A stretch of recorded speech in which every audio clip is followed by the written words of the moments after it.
You can kick rocks if you don't like how I talk. I'm gonna keep on talking and walk my walk. Ain't All right, and I am going to go on a Saturday night rant because why the hell not?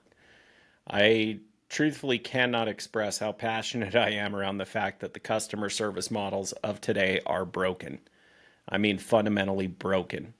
The fact that we sit and track the metrics that we track and call it success came from like this most archaic line of thinking. And I understand, I've said it before, I understand how we got here. We simply view customer service as a cost center because it was born inside of operations and therefore we can't track that. Everything comes down to how much money do we spend to bring the customer in, how much money do we make when they're here, and when do they leave, right? And treat it almost like a restaurant. You try to sell the fanciest steak, but at some point, call centers stopped really focusing on the experience and it became all about efficiency. And the efficiency is driving everybody crazy. It drives your customers crazy where they don't want to call. It drives your employees crazy because they feel like there's no meaning behind the work that they actually do because they're measured on efficiency, not on outcomes. And we have this lovely metric that somebody came up with that was this brilliant idea called customer satisfaction scores, which generally just asks the question of how likely are you to refer our business to a friend or family member or some shit along those lines, and you get some generic answer. How often does that actually work? Like none. Let's assume somebody asks that question, how likely are you to refer somebody to our business? And you have like a 90%, 80%, 70%, 60%, whatever percentage you're getting that say, yes, absolutely. How many of them are actually referring anybody? And are you actually able to track that? And why do we pay for that outcome? Why do we measure it when the customers are saying something that doesn't actually produce a result? But we measure it as a form of success to justify our efficiency metrics so that we can feel good about the fact that we're cheap in the way that we support our customers. Now, there's a way to support customers that doesn't have to break the bank, but you shouldn't be looking at customer experience as how cheaply can I do this? You should be starting to think about value. How do I create value and meaningful moments when customers do call? And asking if they're going to refer doesn't mean a damn thing if they actually don't refer. But we use that as some form of metric to say, hey, we did a good job. And then we reward the agents that take the most calls or close the most tickets. And very seldomly do I come across companies where they're actually tracking how often are these customers calling back. Is our call volume a product of repeat callers? And oftentimes the answer, big shocker, yes, repeat callers, because problems are not actually getting solved. There's no true ownership of it. They're getting solved in the moment, but not solved in the big picture, in the grand scheme of things. And customers call back. You have systems that are broken, processes that are broken, and a customer service team that's sitting there that completely understands why customers are calling, why they don't see value, why the value gap, let's call it, is creating cancellations. And we're just saying, hey, be faster, be more efficient, and not taking time to allow our agents, our customer service teams to truly become a byproduct of our success. They're just a cog in a wheel.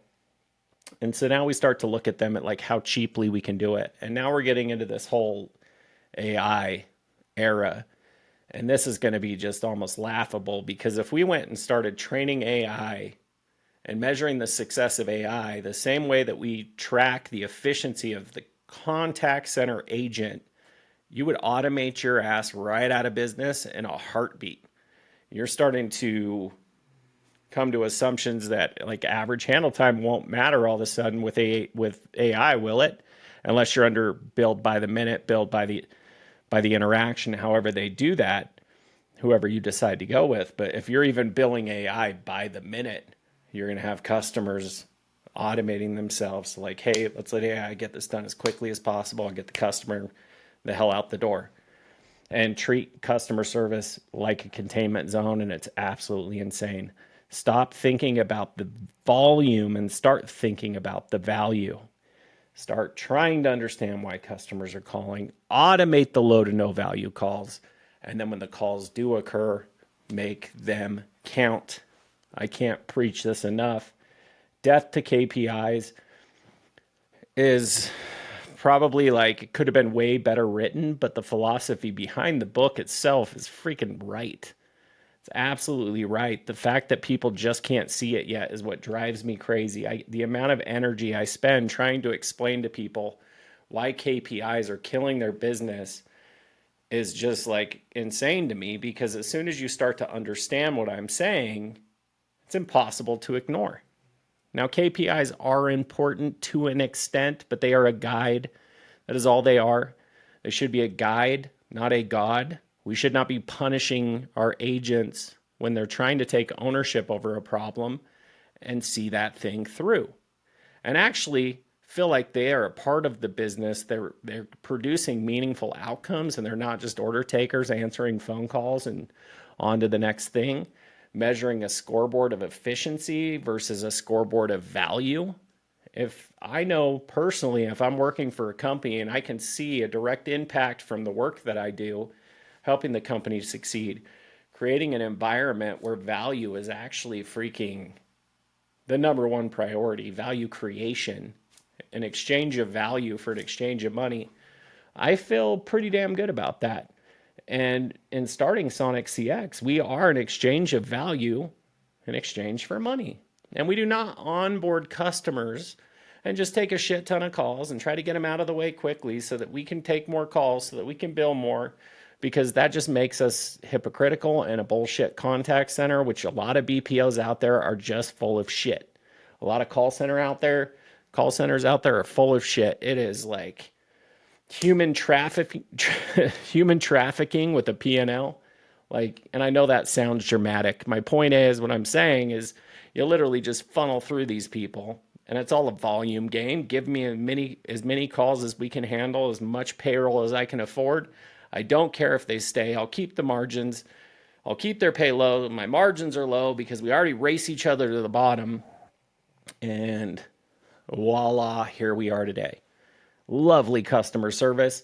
And a prime example of this is try calling any customer service for any American-based airline. I can't speak about airlines outside of the United States, but I know for certain when you try to call for customer service in an airline, it is absolutely shit, because they don't care. They have your money and they know the product that they offer. Your choices are limited. So they just make it next to impossible to get meaningful help, and they don't care about the outcomes and the value. Now, what will happen, and mark my words, is with AI, just as with everything else, you're going to start to see transportation with like planes and things will get much more competitive. We'll be able to get from point A to point B, and then the airlines will start to care about the experience, and everybody, because of automation, your true differentiator will become the experience, because people will have so many damn options. You can have low to no to zero coding experience, and I can build an app now. Like, I built a scheduling app for somebody just using AI, like straight up no coding experience did that. Now let's put that at scale 5 years from now. And the only thing that's going to matter is, yes, your product has to work, but there's going to be a lot of options. And so it'll become all about the experience. And companies that get really good at creating valuable experiences today will be the companies that run their industries tomorrow. Hypothetically, right? We're not talking like that quickly, but just quit ignoring the shit, people. Start focusing on customer service. Start focusing on creating value. There is revenue living inside your customer service center, and you are simply choosing to ignore it. And it's for the sake of freaking efficiency. And honestly, part of it is too, is that we'd have to admit the fact that we've been doing it wrong for so many years that I have to be wrong. Because how can one guy from Utah who I've never heard of know better than me when I've been in call centers for X number of decades? Like it's nothing about what I'm talking about here is revolutionary. I'm not like some mad scientist that came up with like this great idea. No, I watched broken shit, and I think I'm one of the few people brave enough or at least bold enough to come out and say it so that people can hear out loud. Because let's be honest, I worked for companies, call centers. I've been in high enough positions at other companies where I could have changed this. And I didn't, out of fear of representing the other brand and out of fear of being judged. Like dude's losing it. He's wrong.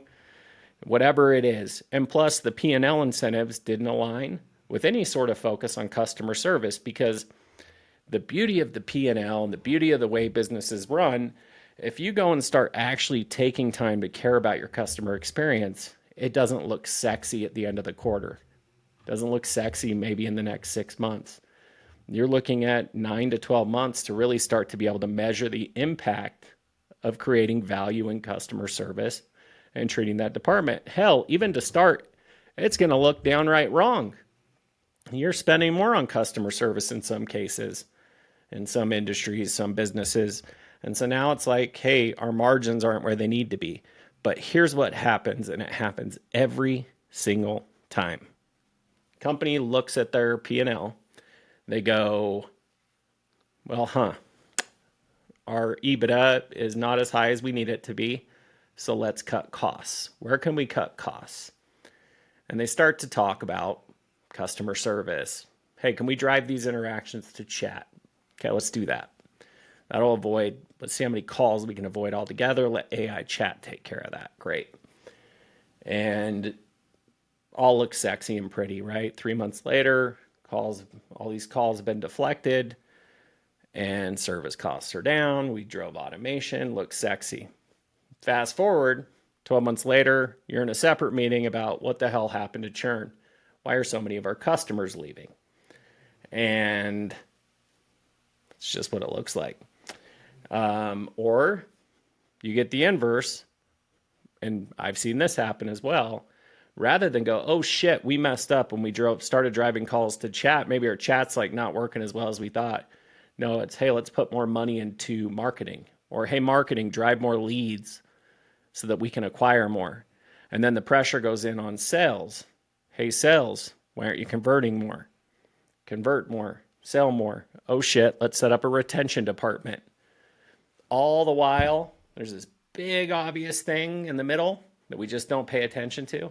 And the only way we pay attention to it is when we start to measure costs, because it's easy to measure costs and it's hard as hell to measure value.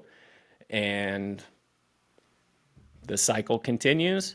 And that's what's different about what we're building. We're saying, hey, let's really focus in on the middle. It's a lot easier to take care of the customers you have. It's a lot cheaper to keep customers that you already have acquired than to go out and acquire a new one.